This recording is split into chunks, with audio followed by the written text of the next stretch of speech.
Can I tell you a funny Chad Smith story that happened 2 days ago? Come on. So we're in my kitchen, and my son's 22. He goes to Pepperdine. My daughter's 19. She's in college nearby too.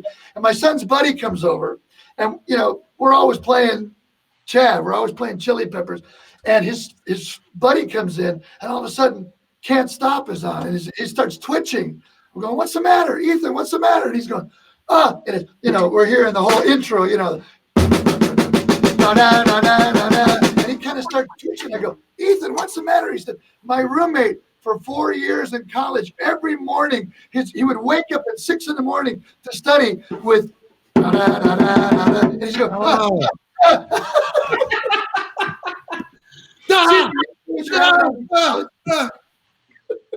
Yeah, I still have that every time I start playing that song. So. What a groove. That's my favorite of all your grooves, man. Hey, Greg and Chad, you guys share some other artists in common you played with over the years, too. You remember who they are? Ozzy. You played with Ozzy? That's the only one I had. I did a thing with Ozzy. It was a covers album. And he said, "We're going to do," Chad, you got the Birmingham accent. Let me hear you say, "We're going to do the Beatles in My Life." Go ahead. Yeah, with the pressure on me. No, I can't do it. I can't do it. It's like doing, We're going to do "In My Life" by the Beatles. Beatles in my life. That's right. There you go. So I start playing it. He said, "We're going to do it a lot slower. There are places." What's that? I've heard that version. Good. He's a John Lennon fanatic, man. He No, really loves nailed the Beatles. That's his favorite thing. That's his favorite. Yeah. What about Fogerty? You guys both Fogerty. worked with Fogerty, right? Yeah. I hear he's critical of drummers. How'd it go with you guys? Well, I'll give you a quick one with me. I don't know when Gregg played with him, but I played on the I don't even know the name of the record now, but it was in like '94. Yep. Blue Swamp, Blue Moon, something. Yeah. And he had used all these different drummers, like all the top session guys, like this man here, Steve Jordan, Keltner, some of Jeff's last, you name it, like the top guys. And so the drum doctor, Ross,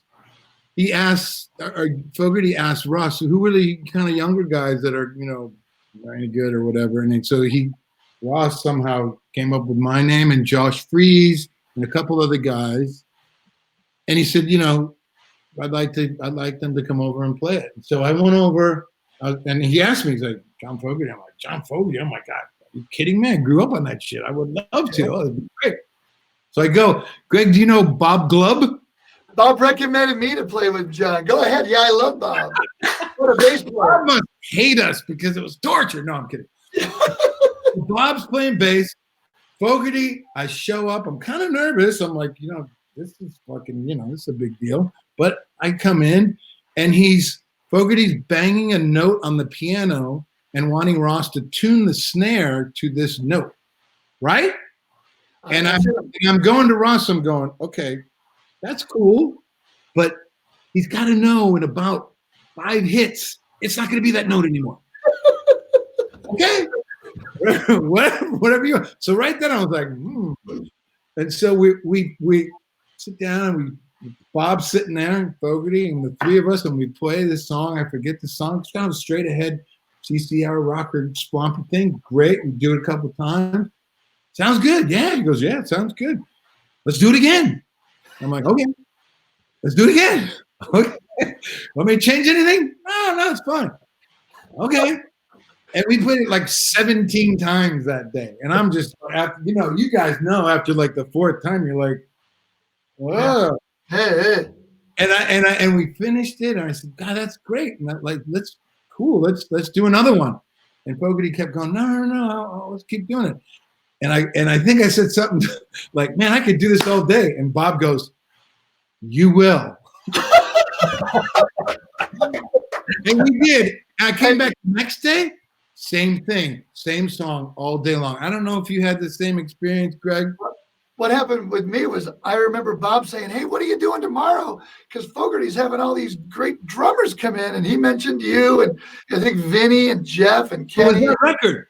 for that same record. And I said, "Yeah, well, I got to leave at like 7 to go to LAX. I'm leaving town at 7." But he goes, "Well, we'll just work, for like 3 or 4 hours." Okay. So I walk in, I got my stick bag, and I see this guy with his back to me, and he's taking the front bass drum head off of the bass drum. It was like a house kit they had there, or John's kit or something. And I see him turn, and I go, John Fogerty? He turns around and goes, "Hey, man." He goes, "I just love tuning drums." I'm like, John Fogerty is putting a new padding in the kick. So the same exact thing. Bob's got his bass on, and John puts his guitar on, and he said, "Well, this tune's a little bit like Born on the Bayou." I'm like, "Yeah, I kind of know that song, Okay, so we're going. And again, 15 takes or whatever, and we keep playing it over. And then the last take, he says, "Now on this take, when we get to the end, like the Stones would do, let's just speed up the end, okay? I know you got to go to the airport, but just one more and we'll speed up the end." So we're playing, and we're speeding up the end. He goes, "That's great. All right." I said, "I feel so bad. I got to go. I didn't want to leave." What about Lukather? Yeah, I mean, everyone's got a different process, and it was so different than the way that I usually back then, certainly. Jason, when you record with Ted, is it live on the floor, or how does it work? Yeah, it's when we did the last record, it was pretty crazy. We did the entire record in 5 hours. Wow. And, yeah. It makes everything sound like a fucking Fleetwood Mac. Like conventionally, I'm a studio player, so it's in my wheelhouse. So when he gave us these demos, we maybe played them, I don't know, once or twice, and then we tracked them. We were supposed to be in Waco, Texas, for 2 weeks. That's a cool studio. What's that? What's that? That's a great. I know that studio out in the desert where Khalid records and Snarky. No, this was a weird setup. It was the owner was the son of Johnny Gimbel, the fiddle player, and the studio wasn't really a studio. It was a live room with a control room with a PC. There was no outboard gear. There was no nothing. So they flew all of this vintage Neve stuff from Detroit, from the loft, and set up all the stuff down there. So it was quick for Ted. But we were supposed to be down there for 2 weeks. And the plan was track 1 or 2 songs a day and then move on to the next day. And, we got done with one song. I think we did 1 or 2 takes, and Ted was like, "All right, next one. All right, next one. And me and the bass player sitting there like, "All right, we're here for 2 weeks. We just finished in 5 hours. Now what?" Wow. That's amazing. Great. Like Meet the Beatles one day. That's unbelievable. Fantastic. Man. Yeah, super old school. I mean, and he's this old school, no live tracks, no click live. So, and I mean, he improvises shit constantly on stage. So, it definitely was in his vein to kind of go that route. Didn't he whip out a bunch of tunes on you on the last tour at the last minute? Like, "Oh, we're going to add this," and change it up every night. He does that shit constantly. We'll be on stage and he'll call out a song we haven't played in 2 years. Wow. And it's like he just expects us to do it. And actually, this last tour, he pulled a song on stage that I've never heard before, and just assumed us to do this. So we ended up luckily, most of the Nugent stuff has a similar kind of arrangement, so it wasn't too crazy. But you don't have to change. You don't have to change notes, Jason. You stop and start. Exactly. Yeah.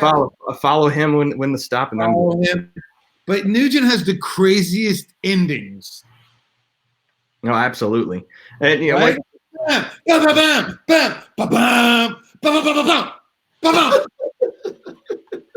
Yeah, I mean, you just follow him the whole time.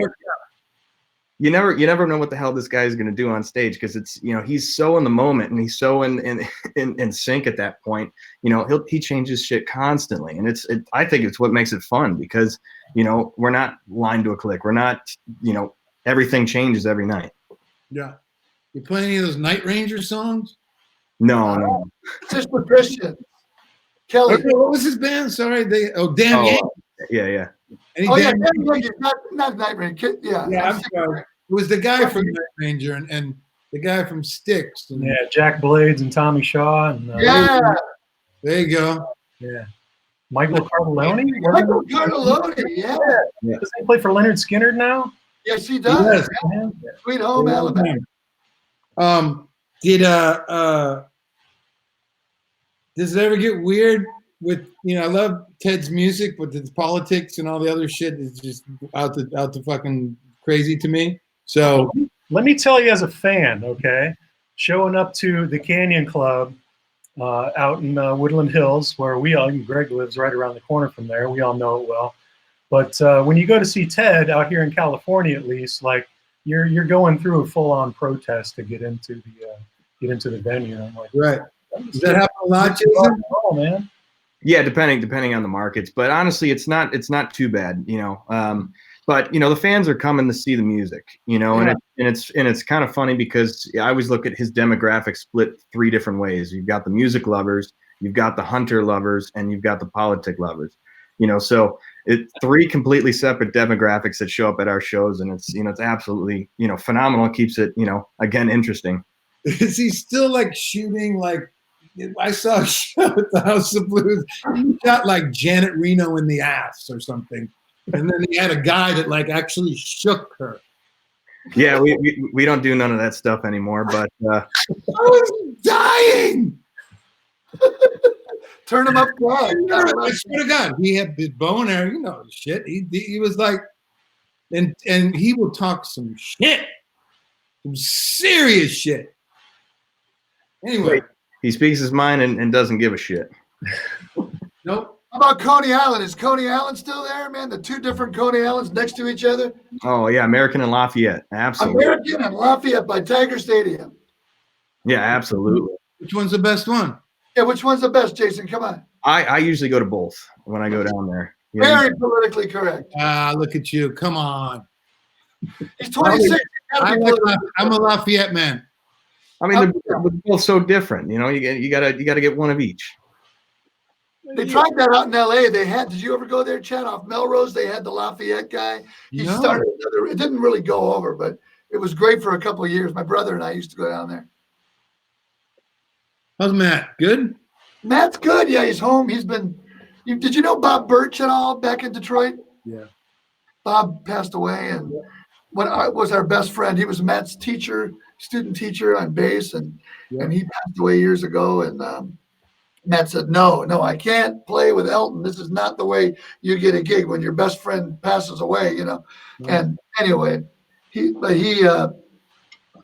ended up joining, and he's been on the road with Elton for like 8 years. And they're, of course, home as everybody's home. They were in Australia during all those fires. Yeah. I also meet a Matt. Hey, Matt. I saw him a couple of days ago. We were in a studio, but we were very socially distant. I went in the back door. He went in the front door. I played my drum. Did a couple of tracks for a guy. He's awesome. He's doing great. Thanks. Oh, my saying hi. Oh my Hey, God. Greg, can you remind us who you play with again? Yeah. Who's that Yeah, guy? Ever. We were going to be out in about 2 weeks. We were going to go on the road with Ringo Starr, my hero, and but we moved it to end of May of next year. And then so he's just my hero and the reason that I play the drums, and just love. I've been working with Ringo since 2003 and in the All-Star Band since 2008. He's just my hero in many ways, not just drumming, but just the way he lives his life. He's a fitness fanatic. He's going to be 80 years old, July 7th. He's in better shape than anybody I know. Yeah. And I called him last week because I got a call because the Eagles were out on their Hotel California tour. And of course it canceled and they rescheduled. And when they rescheduled in September, they started the Pepsi Arena in Denver 3 nights before a Ringo tour here starts in Canada and Mexico. So anyway, I said, Ringo, I got a call from Henley and Irving Azoff to do this gig because Scott Crago's daughter's getting married September 19th. And Ringo said, you go play your drums for those Eagles. I'll see you on the plane on Air Ringo on Monday morning. He's just the best. There's nobody cooler than Ringo. For those Eagles to ask about what's so special about his drumming, Greg. I want to hear that from you. Well, Chad nailed it, the swing.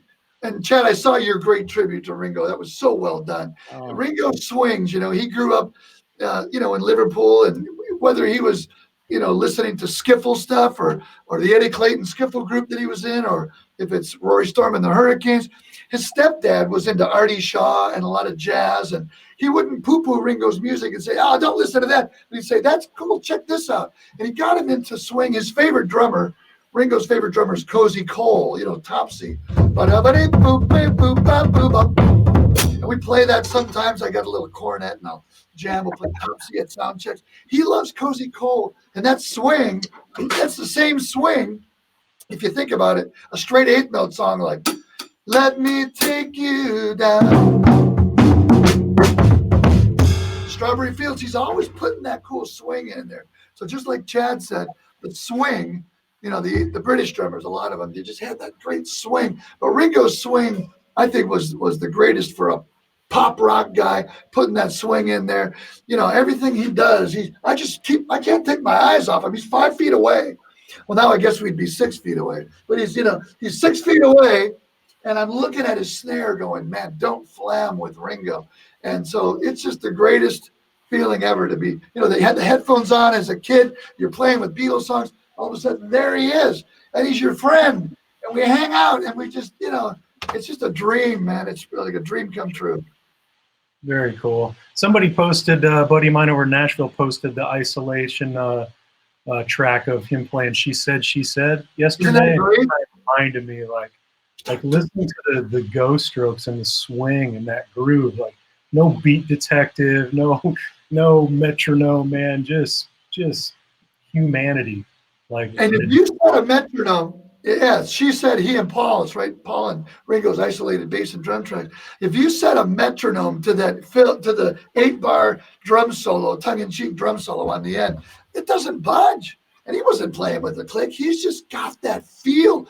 And he always says, "Well, you count the songs off." I got a little Tama rhythm watch there, and I go, "Okay, I'll count the songs off, and then I'll turn it off, and we'll just jam." He says, "You count them off, because I hate counting songs off." Paul would always count the songs off. 1, 2, 3, 4. And I just stare at their butts and see where they're shaking. He said, "I hate counting off songs, so you count them off." So I get that tempo, start it, turn it off, and we just go. And he's a rock. He doesn't budge, man. His groove is just right there, Those old school guys, man. I mean, one thing that always impressed me about Neil Peart was they would start a song with a click in these last 20 years or so, and the click would go off as soon as the song came in. And more than half of those tunes have sequences in them, multi-measure sequences that start in the middle of the tune. That's hard to do, man. Every night with no click. He starts it off in the one tempo, and then he knows 45 measures later it's going to be the same tempo, and that trigger is going, that sequence is coming in, because it's all 2-track. Some of the keyboard stuff that Getty was doing, like, that just blew my mind listening to his monitors. Like, there's no way. But he was one of a kind, man. We played in here sometimes in my drum room, and one time he said, "Can we just play in 3 today?" I said, "Play in 3? You mean like waltzes?" And so he says, "Yeah, why don't work out playing 3 for hours?" We played in 3. He was so focused. I never met anybody that was that focused. We went for a boat ride on Westlake Lake, and the ducks and the geese. Well, that's a Canadian this, and there's that fish. He's naming the fish. We had a couple of Quiznos sandwiches. I never met anybody that intelligent and that focused. So I believe how that can happen. He probably just practiced.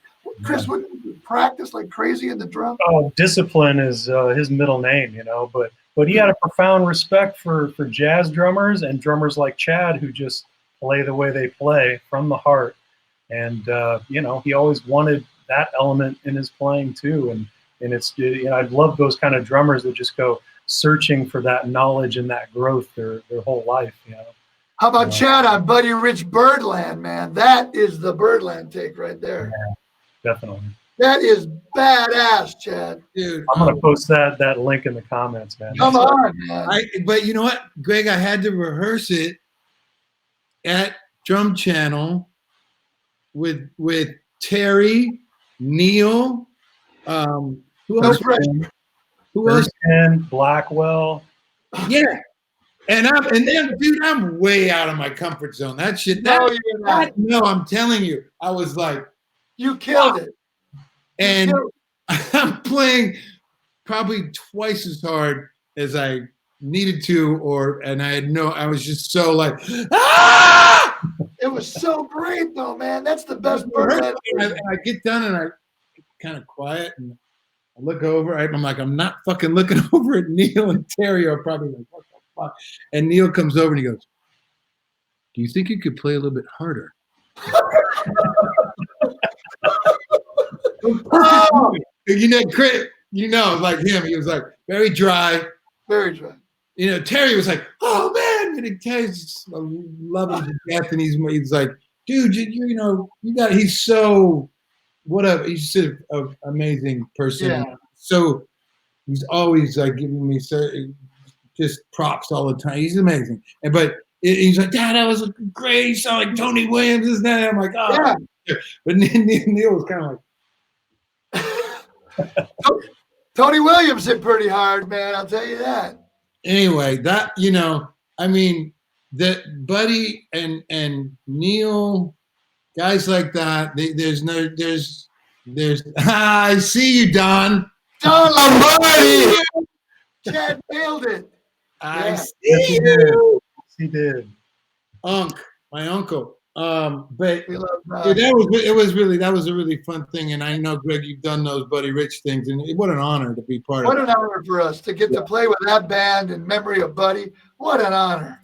And Neil was so great about putting together the Burning for Buddy stuff. And I remember hanging out with him in New York because we did it at the power station. We'd always walk from the hotel to the studio, and he had very strong opinions of different bands. I remember they were trying to figure out which Atlantic would take as an opening act. Two of my favorite bands were on that up for it. And he's like, well, I don't really like this band. I don't really like this band. I'm going, I love both of those bands. Anyway, it was pretty crazy. He opinionated, but he knew what he liked, man. Hey, that's better than, it's okay. Yeah. It's funny you guys mentioned that. I love it and I hate it over, Yeah. Remember Neil played a cut of YYZ that night with the big band? He used the Crotalia I keep here on my desk just to. Oh.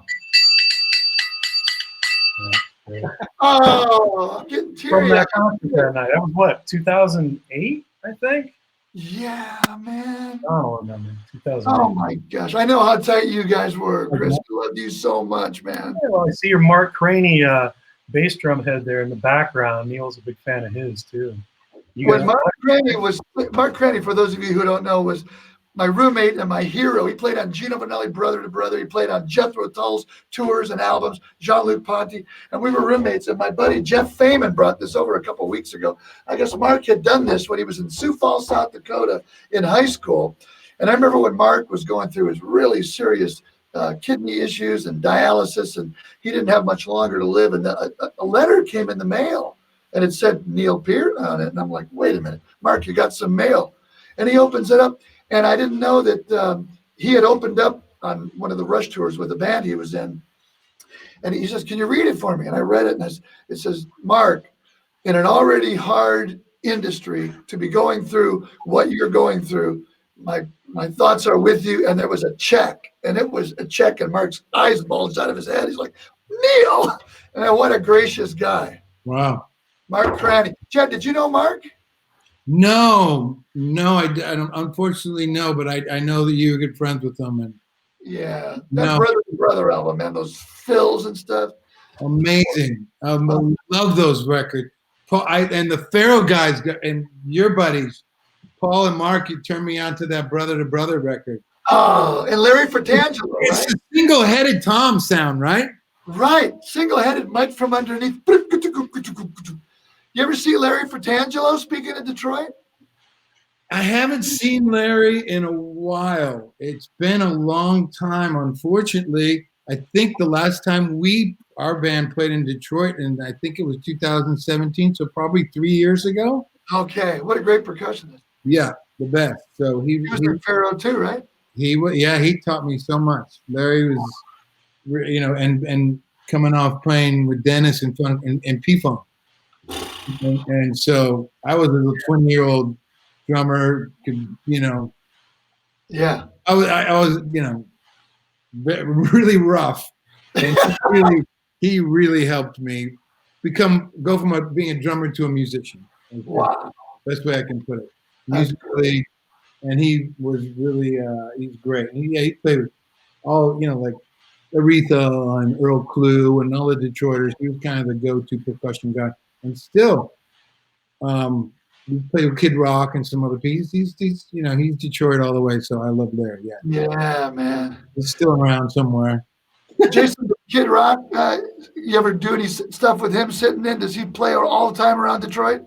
Not too much. The only thing that I've done with him was, I think it was 2 years ago. Nugent and Kid Rock did a big, you know, country festival out in the middle of nowhere in Iowa, like 50,000 people or something. But other than that, I haven't really, you know, I know various people that have worked with them and stuff like that. But Chad, you worked with Kid Rock. I did one of his records. Yep. Yeah, man. Yep, and he was my neighbor here in Malibu. He lived on the next street, so I used to see him quite a bit. Yeah. He's like the Detroit David Lee Roth to me. When I first, when I first heard his, and I was like, he's got a vibe like Roth, man, but it's like, the Detroit version, Early. Hey, Greg, I'm going to ask you a question, and you don't have, it's up to you. Now, when you got the gig with David Lee Roth, yeah, you, Vi, Billy Sheehan, and you're going out on the first tour, and Paul Vent, I'm eating at some restaurant, and I'm telling you, what year is this? 80 what? 85. 85. The tour was 86. So it must have been 86. And I'm broke. I got like $20 to my name, and I'm playing Toby Red, and 165 a week, but like whatever. And I'm like, and Paul, we're having dinner, and I'm like, he's like, I'll buy you like a hamburger. Don't worry about it. And we start talking about you. And he goes, you know who got the gig with David Lee Roth? I'm like, yeah, I think it's Greg, right? He goes, yeah. He goes, you know how much he's getting paid? I'm like, no, how do you know? He goes, I think he's getting $10,000 a week. I was like, what? He's fucking rich. True? Oh, the greatest thing, I don't even remember what the original thing was. To me, $10,000 was like more money a week. Yeah. Well, the best thing about Dave, besides just being super generous, was that he would let Steve Vai, Billy Sheehan, and I, and him, the four of us, we would write the songs. I'm like, so he's cutting us in for songwriting? Okay. I mean, I'm such a huge old Van Halen fan and a huge Dave fan. I just remember the first time he walked down in the basement where Van Halen used to rehearse, and he said, I've been listening to the songs. I was walking around, he has this huge mansion out in Pasadena. I was walking around listening to you playing these songs. And he goes, how did you learn all these songs? The guys just discovered you yesterday, like Christopher Columbus or something. I said, well, I went to Steve Vai's place and he gave me a cassette of all the demos. And so I made little charts. He goes, you read music, bro? And I said, what? I make little drum charts, and he goes, who was your last gig? And I said, I'm dead in the water, man. He's not going to. I said, believe it or not, Gino Vanelli. He goes, Gino Vanelli, Nightwalker, brother. He knew the albums. He goes, what about before that? And I said, well, this big Maynard Ferguson. I'm thinking he's going to go, see ya, jazz thing. He goes, Maynard Ferguson, the high note guy that did theme from Rocky and Herbie Hancock's Chameleon. I'm going, David Lee Roth knows me. And he goes, welcome to the band, bro. Payday starts Friday. Let's go get some tacos. And that was it. I love it.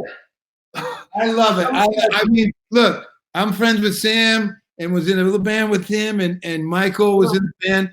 And, I've heard a lot of Van Halen stories, and Mike's got them all, and he's a classy fucking guy, never talks shit. Yeah. Sam, has got his version, but I prefer the David Lee Roth years. Hands down. Hands down. I think, whatever, I know people love the best Michael Anthony story. I'm telling you, we're rehearsing because my dad, he bought, like, his friends bought 1,000 tickets to go to Cobo for our gig in '86. And I said, Dave, can we get like a room there to have a bunch of friends before the show? Sure, man. So we had this room stocked. I said, well, we're from Detroit. Everybody just drinks beer. Just beer, no Jack, no, just trust me, they'll drink a lot of beer. So we got 1,000 families in Detroit at Cobo, and Dave walks by and he goes, they said you guys broke the beer sales record here at Cobo. They drank so much beer, my dad's friends. But we had all these people. So Dave and my dad became friends, and my dad and Dave's dad. So I remember asking him, because I wanted to meet Michael Anthony. And it's like 87, 88. I've been in the band a couple of years. My dad's name's Bud. And here's a picture of my dad real quick. I'll just zoom over here. This is Scott Donnell actually took this shot. There's my dad playing. Drums. And he was your tech. He was your tech. He was my tech, right, for 18 years. And my mom played jazz vibes in his band. And my sister, she's in the entertainment industry. Everybody's all musical, right? So Dave and my dad become friends. And I said, Dave, I want to ask you, man, what's Michael Anthony like? I love his playing. I love his singing. And Dave looks at me and he goes, Michael, he's incredible. He's just like your dad, Bud. He's always got a beer for you. He's always got a smile, plays his ass off, sings his ass off. And the fact that he related Michael Anthony to my dad, I told Michael that, and it was like, wow, what a great guy he is, huh? He's a great guy. Great guy. Underrated, Great. Yeah. Totally. I mean, solid, and his voice, such a huge part of that sound, and high and loud. Like a cannon. We record background vocals and gang vocals, and he would have to be like way because he was just like so fucking loud. But like boom. Yeah. Okay, that Jack Daniels. I wish the original band would get back together, but I don't think it's gonna happen. That Jack Daniels bottle on stage you guys used to use, was that full of Jack or was that apple juice? Oh man, no, he loved Jack Daniels. Let me tell you.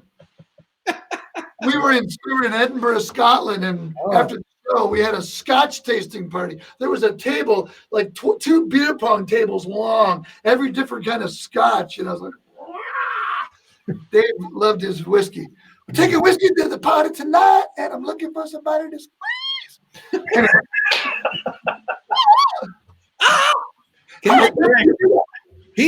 He's opening for Kiss. Isn't that cool? Was obviously. Yeah. Will be again, hopefully. Yeah, I love Dave, man. We did a thing. We almost did a reunion thing at Lucky Strike a couple years ago. And I said, Dave, you are my musical passport to go around the world. After I got that gig with you, everything was cool. He goes, glad to hear it, bro. He's just a great guy.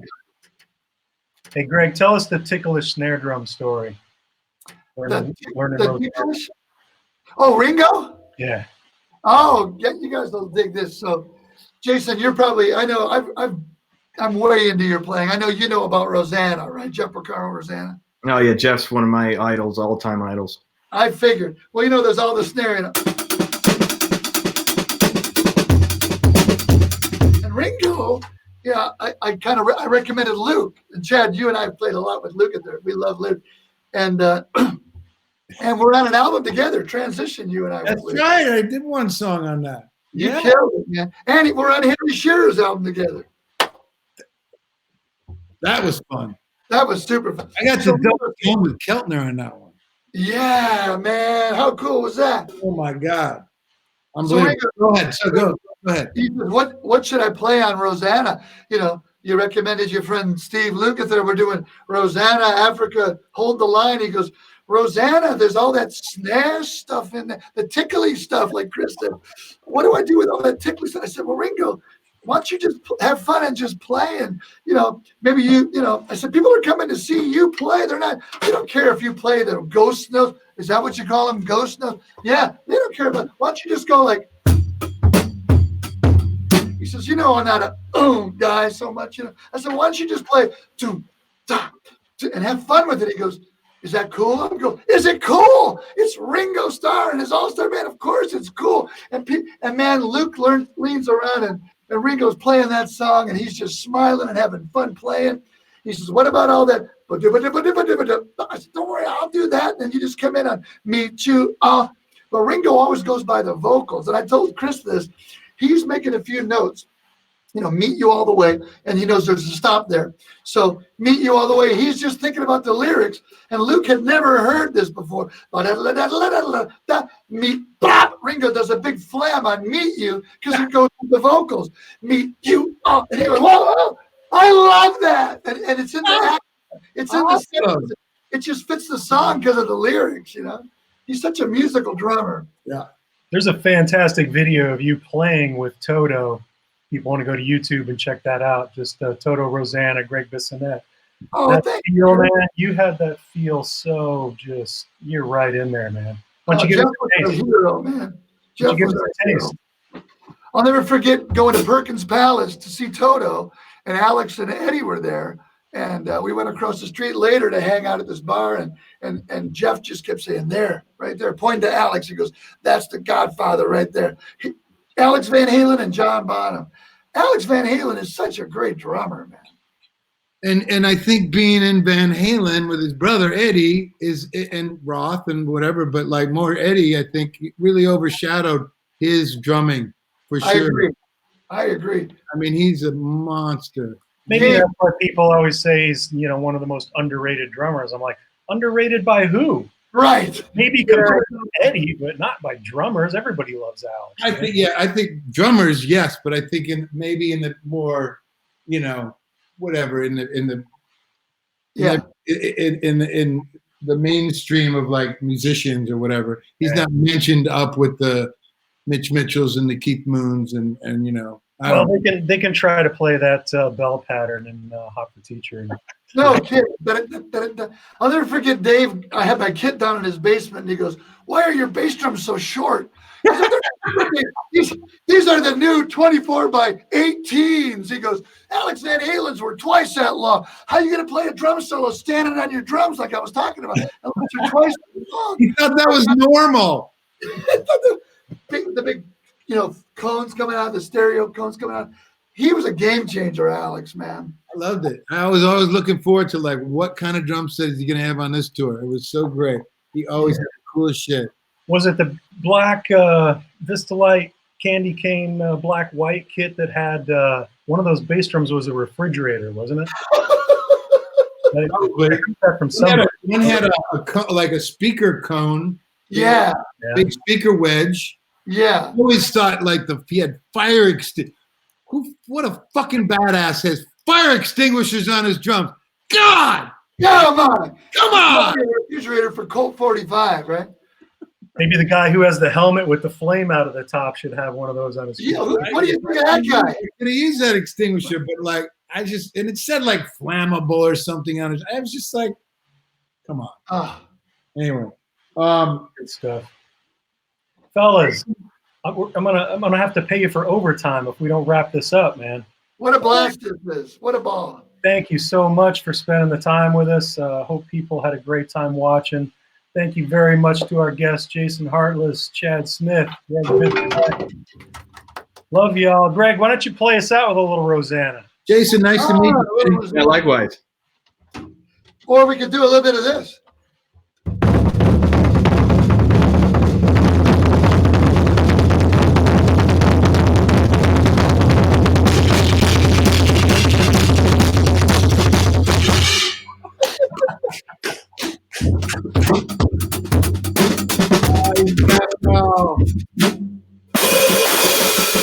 We could go on forever. Yeah.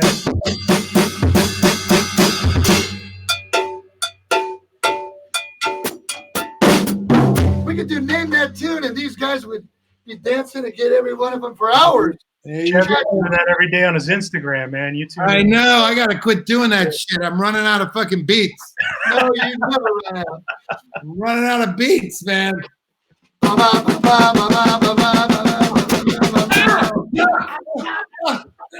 Man, your snare drum on that song. I told my son the other day, I said, listen to the way that snare drum is just tank, the best. Jason, thank you for putting this together. What a great idea you had about doing the Detroit Drummers Roundtable. And we've got a little Grand Rapids Stanky in there. Yeah, man. Yeah, it's been fun, guys. Thank you all. Chris, you're the best. Thanks a million. Everybody be safe, be healthy. We'll see you soon, one way or another. And do the stanky leg. Chris, thank you.